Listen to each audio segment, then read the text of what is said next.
Hello, my name is Jill Nitch, and I am currently the 5 through 8 health and physical education teacher at Liberty Middle School in Pratt, Kansas.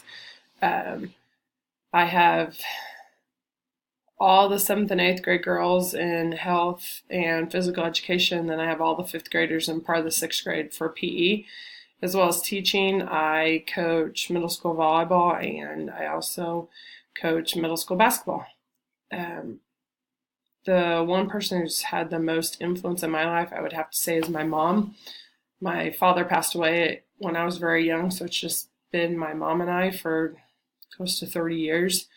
So she's obviously had the most influence because I've been around her, and the older I get, the more I realize how much I am like my mother, which is a very good thing.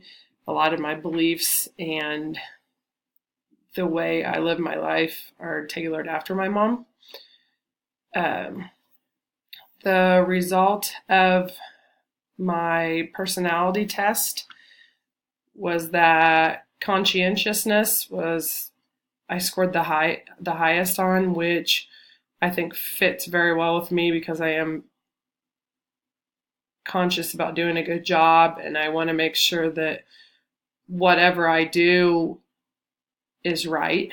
And then I would say the two leadership styles that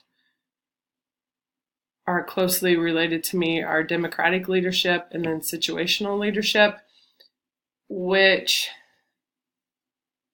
fit a little bit into the way my personality test came out, but then it doesn't really fit into it because I kind of think that everybody in a group should have a say in a decision that is made, which probably doesn't fit into the result of my personality test. But then again, I also think, just like democratic leadership, everybody has a say, but then it's kind of up to the leader to ultimately make the final decision, which fits into the results of my personality test. There are some positives to the democratic leadership. It increases group productivity. Everybody gets to put in their own opinion, their own perspective. And then, like I said, ultimately it's kind of up to the leader to make any big decisions.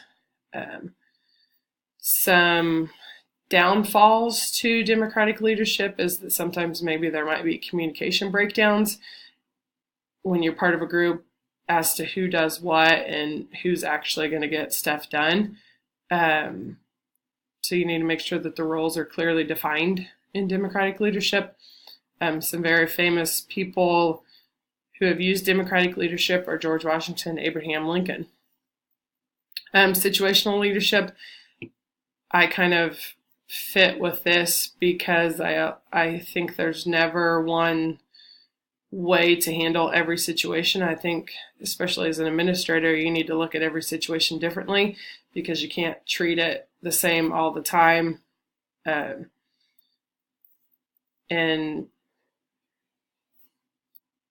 there are some pros and cons to that type of leadership. One is that you don't look at every situation the same.